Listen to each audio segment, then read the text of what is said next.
Fandom Fables is a rough, hard, fast, and intimate podcast for adults only. Viewer discretion is advised.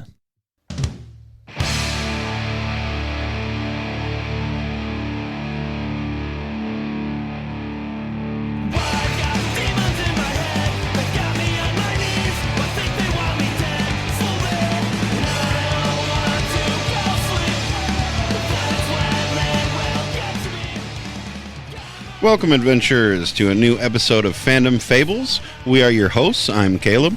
I'm French. And I'm Bruce, and we are Fandom Fables.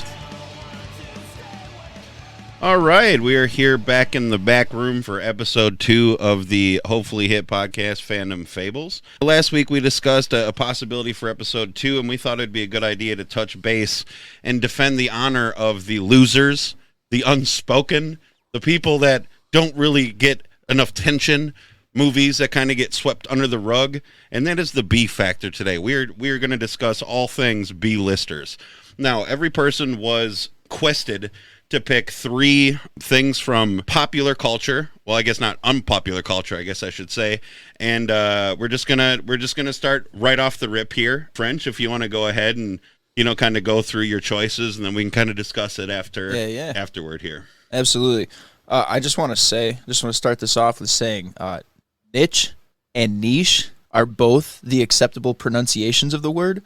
Niche is the older. Okay, cool. Now that we got that straightened out. I'm probably just going to say like niche and say it with my pinky up. I feel smarter just listening to that right now. Yeah, tell me more. So for my B-listers, I picked a video game, a couple actors, and a hero/movie. So for the game, I picked Factorio. Factorio is a game about making factories and maintaining them, but it goes so much farther beyond that.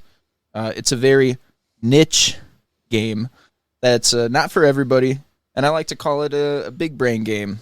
It's like for the smarter crowd. By the time you're at endgame, basically you're looking at a map of somebody's brain, if that makes sense. It probably doesn't. People who play Factorio, you know what I'm talking about. Factorio is a construction and management simulation game that's played from an angled top-down perspective of the player. The point of the game is basically to launch a rocket into space, and it starts with simple components like copper ore, iron ore, smelters, miners, copper wires, iron plates, that sort of thing. I myself have logged 570 hours into it, and that really honestly pales in comparison to what some of the biggest fanatics have put into it. I mean, the reviews speak for themselves. The best reviews on there, I mean, these people got like thousands of hours into the game. And once you get bored of the game, there's mods. All you do is install mods, and boom, the game is brand new again. All I'll say is that 131,000 reviews, of which 96% is positive, with an overall rating of overwhelmingly positive. I mean, that's nothing to sneeze at. So that's Factorio. For my actors, I picked Carl Urban and Chris Pine, both gems of the acting Carl Urban, community. fuck yeah. Yup. We'll start with Carl Urban. Carl Urban is a New Zealand actor, and I first heard of him while watching The Boys on Amazon Prime. His character is absolutely hilarious and edgy. His performance was so great, I had to look up other things that he was in so I could get my fix of him. But it turns out he doesn't have a lot of lead roles and a whole lot of other titles. One notable mention, though, is Judge Dredd, which he is a RoboCop kind of character. He's the jury, judge, and executioner rolled into one person. It's very dark and gory, gritty, serious tone, so he doesn't have like a broad spectrum of personalities and emotions that he brings to the table in The Boys, which isn't necessarily a bad thing considering the type of role that Judge Dredd is. He also makes appearances in Star Trek, Doom, Chronicles of Riddick, Ghost Ship, Star Wars, Rise of the Skywalker, Thor Ragnarok, and Lord of the Rings 2 and 3, but I'd like to see him in much, much more.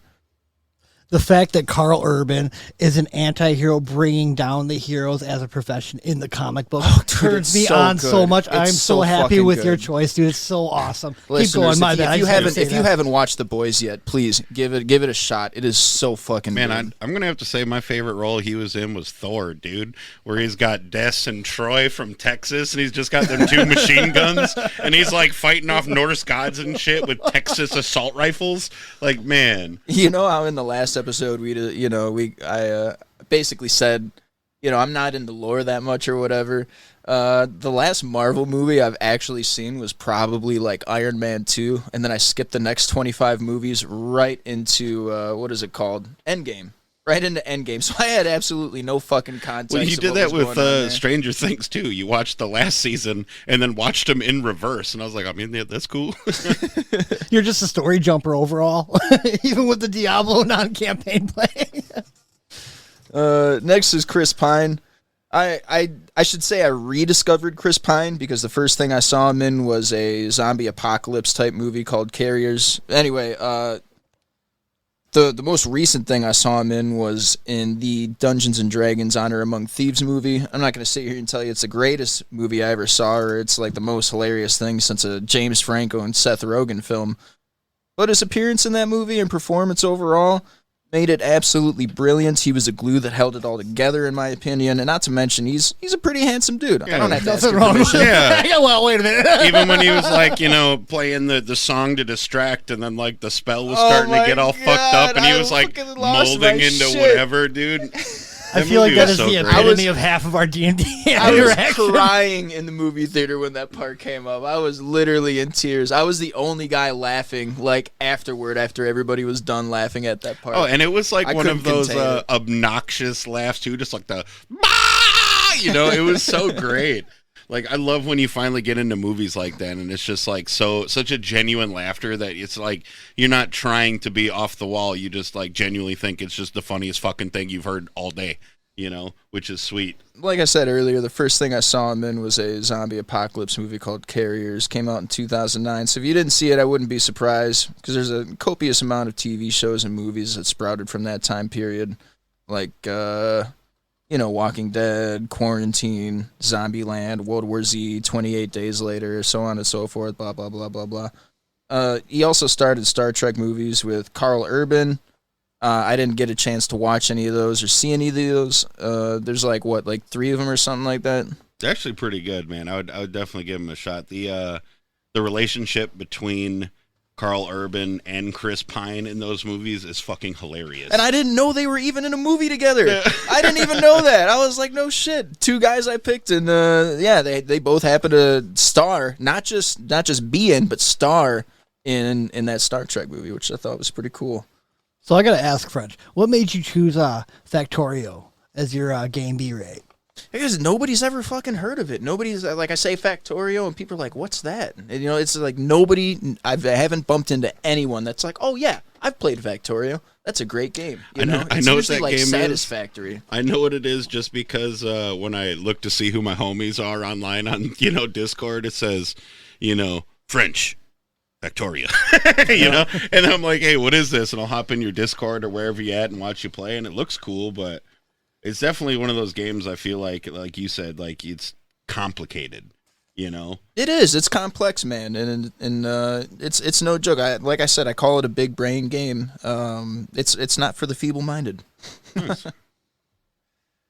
So for my superhero, I went with Daredevil. Daredevil isn't necessarily overshadowed by any superheroes. And if I'm slurring my words, I apologize. I've had a couple drinky poos tonight. It is Wisconsin. You're at home. I just feel that he's, one of the people that, he's just not one of those people that people think of immediately. He's probably not even most people's top 10. He's such a great superhero that is just often shuffled to the sidelines or just fucking forgotten entirely.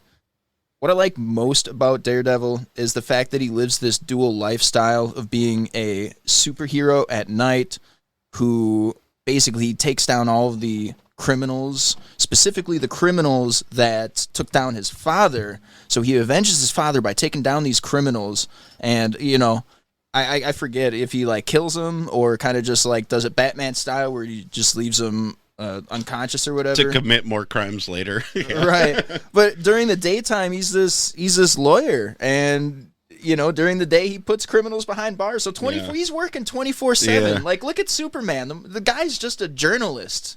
Like, whoop-de-doo. Yeah, that's one thing I agree. I absolutely love about Daredevil, and like I've made a lot of comparisons to Batman. And I'm sorry, Bruce, I know you fucking love Batman, but like Batman is cool. He's like, we're gonna do this right here, now. So he's like a Caped Crusader at nighttime or whatever, but during the daytime he's just still a billionaire that just has everything. Daredevil at night, he's doing the same shit Batman is, but during the daytime he is a lawyer, but generally he's picking up cases for people that can't afford him. So he's like, you know, him and what's his partner's name? Foggy, right? And they're picking up cases for people pro bono that are just too poor to have That's right. representation. There's a word for that. You know, yeah. Pro So bono, he's yeah. like a broke ass motherfucker, but he's like, I don't know, he's one of the coolest superheroes. I agree. Sorry, I didn't mean to cut in on your thing here, but Hold on. So you're saying that Bruce Wayne does not do nothing for Gotham City? Because the last time I checked, he donates to charity, most of which goes back into rich people's pockets anyway. You know how charity works. He was an orphan, and he funds billions yearly. Yeah. And you're going to sit there and tell me he doesn't do shit? He's a goddamn ninja of no. Gotham, man. What I'm trying to say is that the It's like difference, a rich uncle. yeah, Like, what good does it do when you Right. just hand your nephew a $50 yeah, bill? the Like, difference who between the cares? two of them is, Bruce Wayne inherited billions of dollars, didn't work for shit, and like, for it. don't get me wrong, he does do good things with his money, For sure. But Daredevil has nothing, and he didn't. His dad was a broke boxer, so he's like still broke, and it's just like that. I didn't mean disrespectfully towards Batman. I'm just saying that's where like Yes, the you difference between the two characters are, and obviously Daredevil has powers where Batman does not or whatever. But it's just like he said, it's cool how he's a hero 24/7. He wakes up 24/7. He's got his little shitty suit on and his red glasses. Hero. Nighttime, beats people up with this walking stick. Hero. Not a lot of heroes can say the same thing. No. They got a Batman bunch of, definitely can. I'm going to have to disagree with you, because when he's pretending to be Bruce Wayne, he's actually being Batman behind the scenes. He doesn't want to be Bruce Wayne, but he gives his money out freely. But half the time he's working in the basement with the fucking butler being like, oh yeah, we need this new bat suit to fucking take down the goddamn Joker. He's not sitting there in bed like, oh yeah, rub my fucking rich nipples. No, he's fucking working. He's working his fucking ass off 24/7, working on the Batmobile, training these fucking guys to defeat people like the Joker who are fucking insane. And then he got Superman rolling around like, oh yeah, I'm just, powerful as fuck. How do you compete with that? I should have. You trying to tell me my dude ain't ever had his nipples rubbed? Batman he's is rich? not B-rated though. Yeah. He gets more than Compared enough to most of attention. Let's be real here. I mean, you're comparing Batman is to such Daredevil. Batman is such an A-listed hero that he beats Superman somehow. Right. Like that's how important Batman is to Right. the Well, comic book kryptonite community. bullets are kind of a Lex Luthor thing anyway. Yeah, but still, Superman could like flick a rock from the moon and kill Earth. You know what I'm saying? Like Batman, like, oh, I got 2 hours of prep time to set up this tripwire with the kryptonite gas. Like, no, come on, that's not realistic. But I mean, it is superheroes, though. I think we're getting off topic. Yeah. So to bring it back, I'd like to speak on behalf of the Daredevil movie. The reviews are everywhere for this movie, and it seems like you either love it or hate it. IMDb rating is 5.3 out of 10, and 43% on Rotten Tomatoes, which to me just seems absolutely absurd. We have an episode coming up at some point on a movie, critics and my gripe with them, our gripe with them, but I digress. The movie is described as dark and gritty, but that's exactly what you'd expect from a place called Hell's Kitchen. Yeah. Yeah. That's fair. It's not a pretty world that Matt Murdock finds himself in. And he's blind. And realistically, like out of all of the Affleck movies, I think that's one of his best. His performance is on point. Colin Farrell. It's got a great cast, man. You got Jennifer Gardner, Michael Clark Duncan, rest in peace. Yeah, like you said, Colin Farrell, Jon Favreau, or however the fuck you say his name. Coolio's in there at some point. What? Yeah, Really? Coolio's in there. No yeah. shit. Rest in peace, absolutely. Coolio. You're my boy. And, Kevin Smith has a small cameo role as a forensic assistant. Kevin Smith actually played a huge role in the revival of Daredevil comics. And it was nice to see him have a little role like that.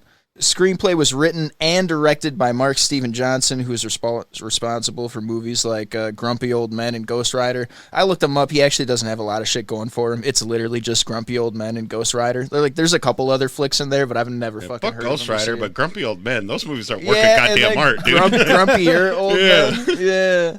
And don't even get me started on how We can only great hope that to be as cool as they are when we're that age, man. Yeah, hell yeah. The Daredevil soundtrack. Oh my god, I had that on CD. On CD, you guys probably don't know what CDs are. Lost artifacts of the time, not many will remember. Yeah. Is that like before iPods? Let's see. I think Hero was on that soundtrack. There's quite a bit of Evanescence. The main song was Evanescence, right? Yeah, Bring Me to Life or whatever. Yeah. That song's good. All right, so it sounds like that's the end of your list here, Bruce. Do you want That's my spiel. Do you want to hit your stuff up next here? Oh, yeah. Well, I'm ready to jump in. I've been thinking about it all week. I'm going to have to start with my boy Krillin from Dragon Ball Z. I am a huge DBZ fan. So Krillin has been following in Goku's spotlight since 86, man. I mean, first appearance of Dragon Ball, weekly Shonen Jump manga. This guy has been training at the Orin Temple since he was 4. He's a Shaolin monk, obviously. He's bald. He shaves his head. Whatnot, but he's the little guy, right? Yeah, but he throws a big punch. He is like 1,000 times more powerful than the average human, and he is keeping up to train with Goku, with Vegeta. He gets his ass beat regardless, all the time. Literally all the time. Yeah, but we love him for it because it's his battle tactics. It's his strategy. He's not just trying to throw the Destructo Disc. He's trying to trick you into thinking of looking the other way and then throwing it at you. This guy works his ass off, and he knows he's in the shadows. But you know what? He's the one that got the robot. He's the one that was able to impregnate Android 18. Yeah, who was going to blow up the fucking planet, right. But he wooed her. He wooed her into not. And you know what? I love Krillin for it. And to this day, he became so fucking powerful, he grew his hair out. I mean, it's just crazy. And if you don't know about Krillin, I mean, this guy has been the supporting character since beyond the training of Gohan, Goten. He's always been there. And then he was a police officer for a little while. I mean, no matter what. I didn't know that. No matter what, this dude is trying his heart out, even though he is surrounded by Saiyans. He is surrounded by super beings.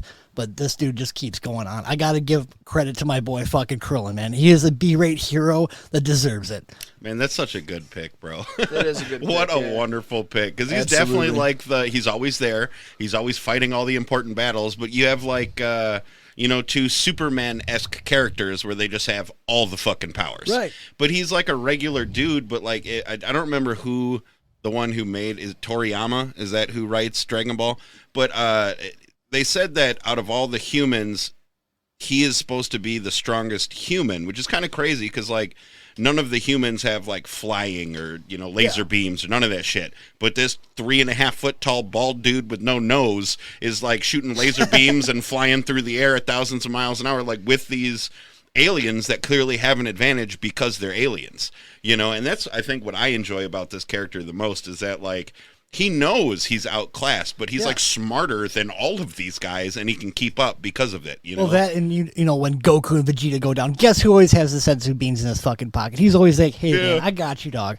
Get up, fight some more." Or when he dies, when he gets his ass beat, that is like the ferocity that sets Goku off between good and fuck you. You know what I'm saying? Like. It's that step. When you see that little guy go down, he's been with you your whole life, you are going to crank it up. Yeah, if you guys got beat up, like Krillin, I would go Super Saiyan, for sure. I wouldn't expect anything less. Yep.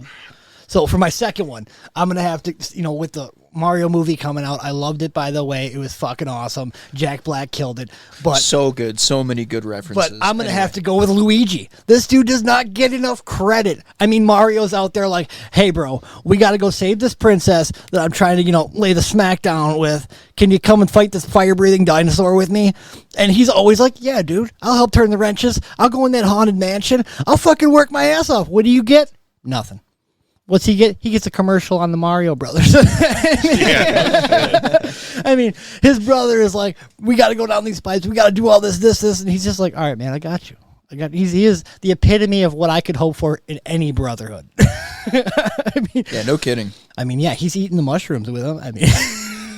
He's doing his best to be the hero, knowing that he will always be foreshadowed by his brother, who looks exactly the same, but he gets the most credit from Peach ever. I always think that was the funniest. Like, before they came out with movies and animations and stuff in the games, it was always Mario and Luigi facing all of this stuff together.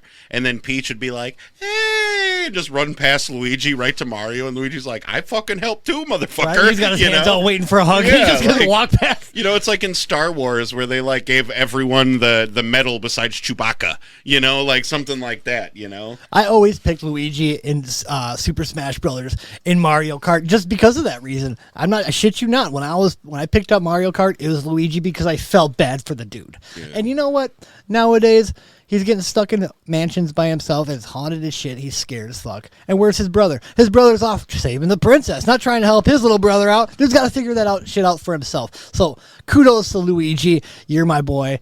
Not to mention, dude, like the only way you could ever play Luigi back in the day on original Nintendo was by hooking up a second controller. Yeah. And pressing start. You know what I mean? Like you couldn't pick him. Oh, there wasn't even an option. No, you know what I mean? Like he's always one. he's always been number 2, man. Oh, and usually when we were kids, it's going to be your younger brother that comes in to plug in that controller, just like Luigi. That's actually funny. You're right. And last but definitely not least is Ash Williams, fucking Evil Dead. Oh, shit. The fucking man. Okay, so I am a huge Deadite. I love Evil Dead. Thank you to my wife, Sarah, for putting up with all my shit. She supports it. So shout out to her. But Ash Williams is this guy that works at a supermarket. He was named Ashley, what is it? Hold on a second. Let me check my my little artois, whatever. Ashley Williams. This guy was named fucking Ashley. He works at a fucking supermarket. He has nothing going on for him. Next thing you know, he's at a cabin in the woods. His girlfriend gets abducted by a fucking evil force, and this dude lops his own hand off, laughing the whole time. And you know what? You can keep all the fucking A-rate heroes. You can keep Superman, but when you cut your own hand off, travel back in time, teach these primitive fucking screwheads about technology, and then save the world multiple times, and then you end up in a trailer at the end of it, still working at a supermarket. Doesn't he put a chainsaw in his hand or something? The fucking chainsaw and the boomstick. What a badass. Epitome of badass weapons. But you know what? Ash Williams is probably my favorite hero as far as anything goes. I love Batman. I love him to death, but Ash Williams will always rank. I'm a huge horror fan. I love horror, everything. But this dude, when he's lopping off Deadeye heads, laughing his ass off, and saying fucking groovy after he does it, it just cranks my fucking gears, man. Yeah, what a great pick, dude. Because I know initially, you had introduced me to that franchise when we were kids, and what's the one where he goes back in time? Army of Darkness. Army of Darkness. Yeah. And to this day, one of my favorite scenes in any movie comes from that one. I know where you're going. Where he's like, all right, Ash, there's a secret incantation. Very important. Do not forget it. You go to this location, you say the incantation, you save the world. And he gets there, and this dude's just an idiot. And he forgets half of it, so he tries to cough the rest of it out. So he's like, Nas, Veratu, he tries to cough it off. Yeah, tries to save the world by coughing the rest of this magic incantation. I was like, dude, this is and those movies were what, in the early 90s or something, 80s? Yeah, no kidding. Yeah. Yeah. No, this stuff has been around for a while. In 1981 was when Evil Dead first released. So, Jesus. Yeah. And Ashley Joanna Williams is his actual name. Ashley Joanna. Yeah, his dad hated him. And if you watch the TV series, his dad is just like him, but always trying to throw him under the bus and take his girlfriends away when he can. And isn't that because I remember watching I'll be honest, I watched it when it first came out. I watched the first season, but I remember the first episode, like you said, after everything 10 years later, he's in a trailer, and he's getting really inebriated with these like chicks, and he's I know like, something "Hey, you about wanna getting inebriated. you wanna see something cool?" And like to show off to these chicks he's trying to like sleep with, he like reads from the book that caused all of the fucked up shit in the last 3 movies that he had to save the world from. But another fun fact about this is he was being a hero off the screen. So Evil Dead would have never even launched if he wasn't trying to like get hotel rooms for Sam Raimi to actually stay in and write the fucking script. He was out there, doing his thing with the ladies to get the hotel so that he could stay in. No, Sam Raimi was living out of that Delta.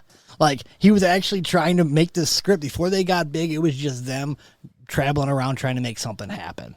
I mean, that makes sense because now, like, I always thought it weird that, like, all of Sam Raimi's films have that actor. Bruce Campbell, Bruce Campbell makes an Spider-Man. appearance. Yeah, he was like the door greeter guy at the play thing. And, and then there's also that car that makes an appearance in Yep, all the of Delta. Sam Raimi's movies Yep, as and well. then Doctor Strange, Multiverse of Madness, he was Pizza Papa.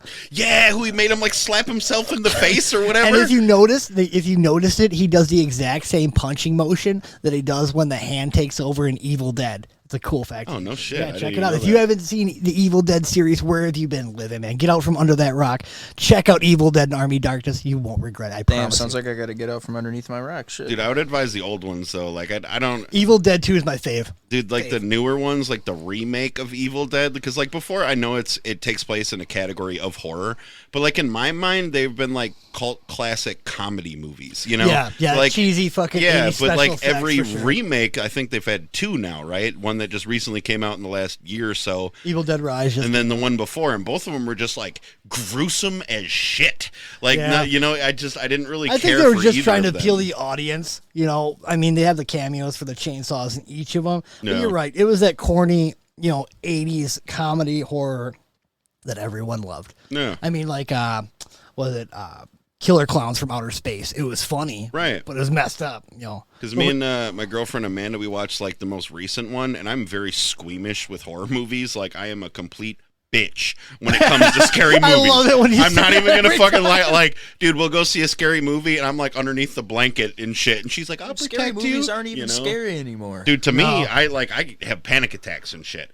And Maybe that I'm just movie, desensitized. like, it wasn't very scary, but it was just like so insanely gruesome that like I had a hard time watching it. And she was just like, "Oh, did you see that guy get his complete head ripped off with the shade of the glass?" And I'm like, "Dude, what the fuck? No, I looked away 'cause I can't, I'm scared." Okay, like, and she's like, "What do you mean you missed all of that?" I'm like, "No, I just faked having If to you take a can't shit be so I honest didn't have with to yourself see on the this." podcast, you're not doing it. I appreciate your honesty for real. Dude, I can't fucking. The only thing that scares me nowadays is the forced jump scares where the producers or whatever turn up the volume to like 200% and they literally make you jump like something shitty's about to happen. and they but fuck with the timing. and then the Yeah. timing, Oh, that's the no. only thing that gets me these days. Nothing really freaks me out or gives me the willies, I don't know. Are you sure about that? I mean, the cost of living is pretty scary these days. No, yeah, it's terrifying. It's terrifying, actually.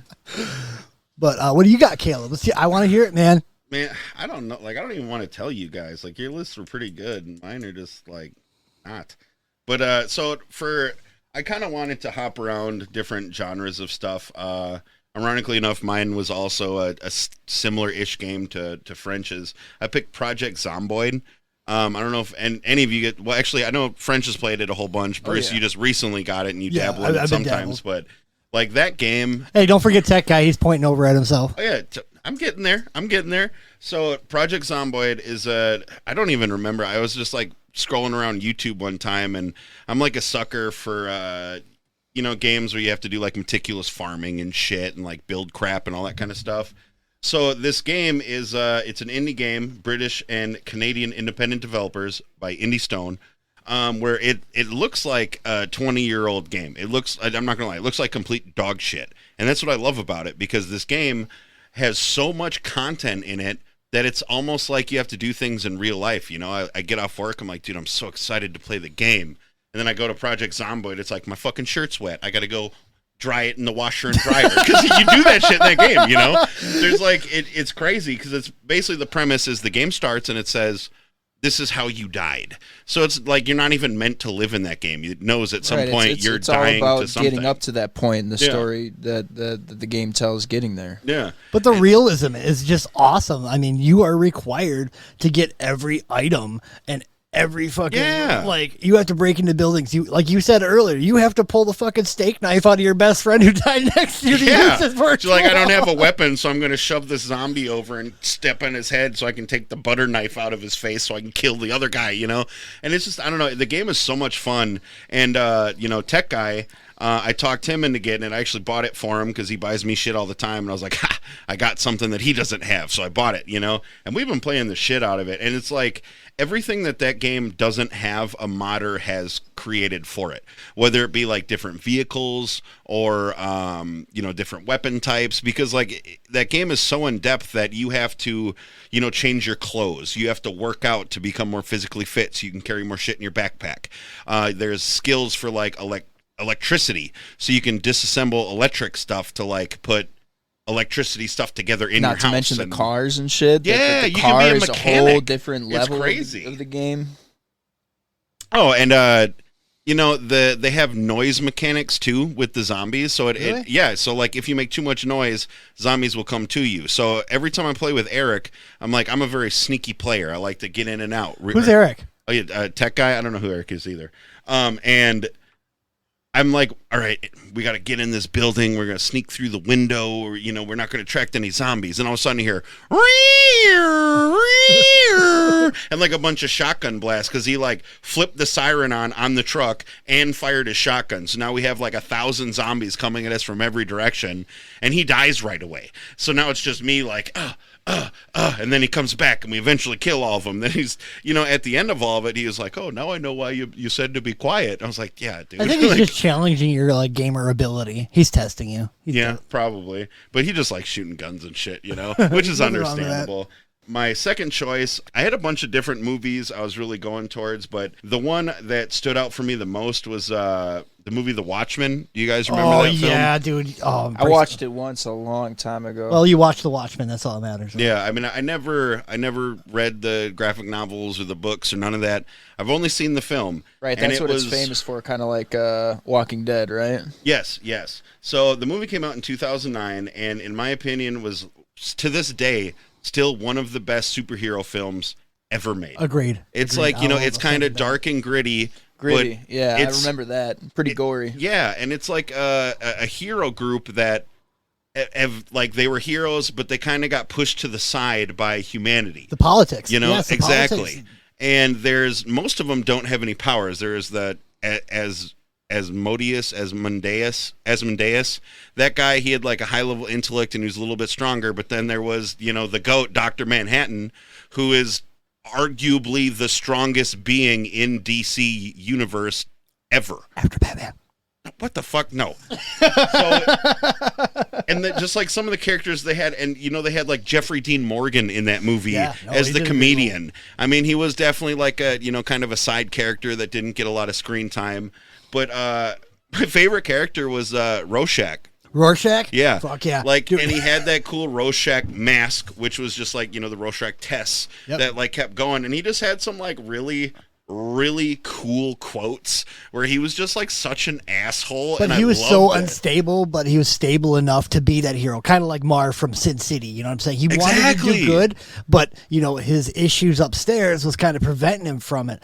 But no, I agree. That movie was great. It is like the prequel to The Boys and how the politics Yes, that's exactly manipulate the heroes. I mean, look at The Comedian. This dude had every intention of being a good hero. They send him out to fucking Nam. What do you think that does to people? Goes man? crazy, right? Yeah.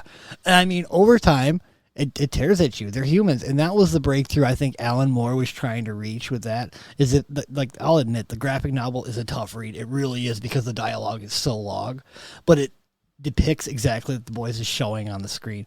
Is the politics that drive these heroes to become less and less over time. Well said. Well said. Thank you. And I think, that's one of the reasons that drew me to the film initially is like up until that point, I was 19 or whatever when that movie came out.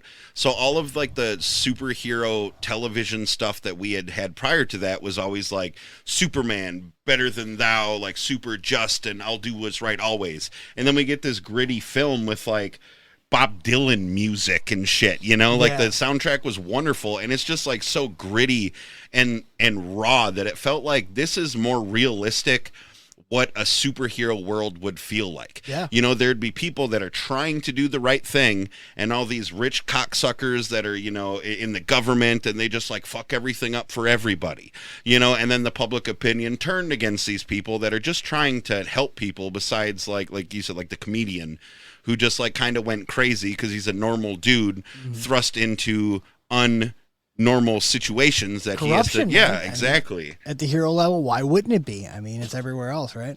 And I really like I know we talked about Dr. Manhattan, but going back to him is that when he obtains this godlike power, like Superman still has a level of humanity with his powers, but Manhattan becomes so like untouched with his emotions, with right and wrong, because he's just like a galactic being that can travel through space and time, and he recognizes everything happening at the same time. He flies around the world backwards to turn back time, even though that's not really how that works. But yeah. Well, I mean, it's one of those. It's like he registers everything that's happening at all times, everywhere, at once. Well, his main power is matter manipulation. Yeah, he There is created no his own limit planet. to that. That's Right. crazy. And because of that, he just he didn't give a shit about anything that was happening on Earth. Like the guy was gonna set off a nuclear bomb and kill millions of people on the planet, and he just didn't give a shit. Because and he even says it, he's like, what is a tiny speck in the existence of everything that I could witness? Like, why do I stop this? Like, I don't care. This is one teeny grain of sand of everything that I can witness at a time, A blip in the grand scheme of the Exactly. multiverse, He was just, one of the coolest characters ever. No, I agree. And I have another comic book-esque character, and this character I really tangled with for a long time whether or not I was going to do, and it's going to be Squirrel Girl. Yes. You guys know who that is? She does not get Absolutely any not. I credit, have but no she clue is what a you're talking beast. about. Yeah, and she was like the most B-list character that I could think of that was like not completely worthless, And like in my mind, she's always been a mixture of like Spider-Man and Wolverine, kind of, but like in a lighthearted way. She's basically a girl that has a big, powerful tail like a squirrel. She can communicate with squirrels, but she has like retractable claws, kind of, that can come from her knuckles, and she has super strength, and she has a kind of a spider sense thing. It's not like as in tune, but I mean she's literally Wolverine and Spider-Man put together in one. And she's been in various like different Avenger squads and stuff, but like she doesn't get very much coverage ever. She's not in any movies. She's been in a couple comic books, but she's relatively new to the comic book scene. But I mean, just like her powers is so interesting. So I think it was 1991. So it's really recently. Just a goofball too, I am glad we're bringing her to the spotlight. Yeah. No, kudos for that, man. That's awesome. I mean, she carries around like nuts with her. She has like a utility belt thing, and half of it are nuts for the squirrels that she travels around with because she can talk to them. Oh, and she also has like beaver-like teeth too that she can gnaw through shit. So like she's agile, she's strong. Is she cute? I mean, Here we go. I don't know. Fresh with the smooth spot. Yeah. I see you have a tail. What up, girl?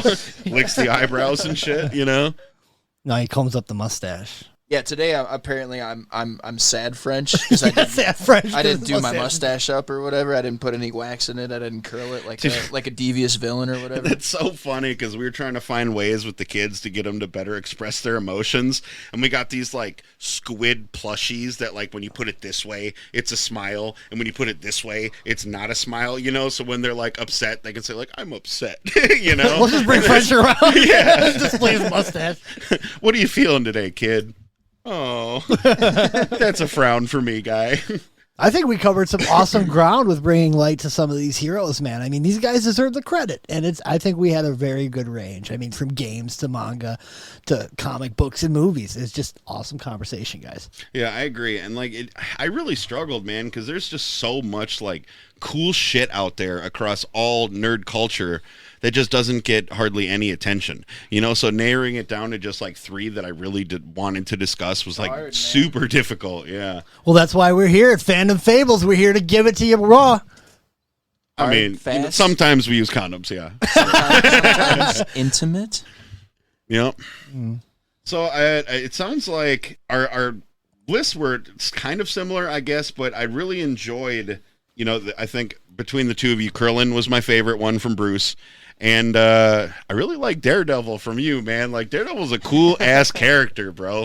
And So good. His duality lifestyle is so... I mean, it's unlike any other superhero, really.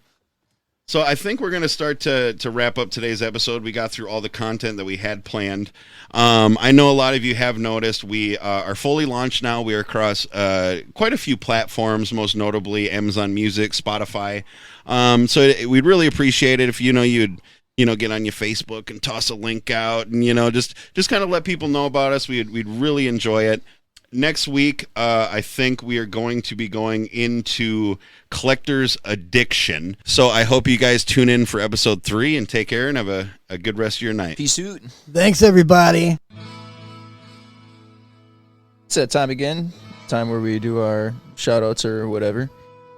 Shout out to 94 Distortion. Thanks for the dope-ass intro music. We appreciate you.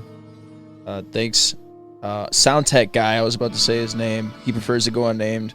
Whatever, dude. Keep your secrets.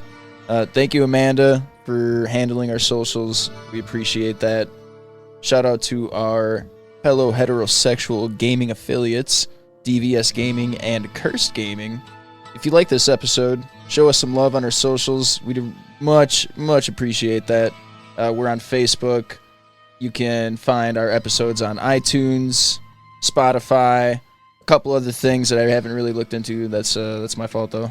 And this is really all I got to say. And remember, guys, you don't have to masturbate alone. Double Dutch Rudder with Phantom Fables.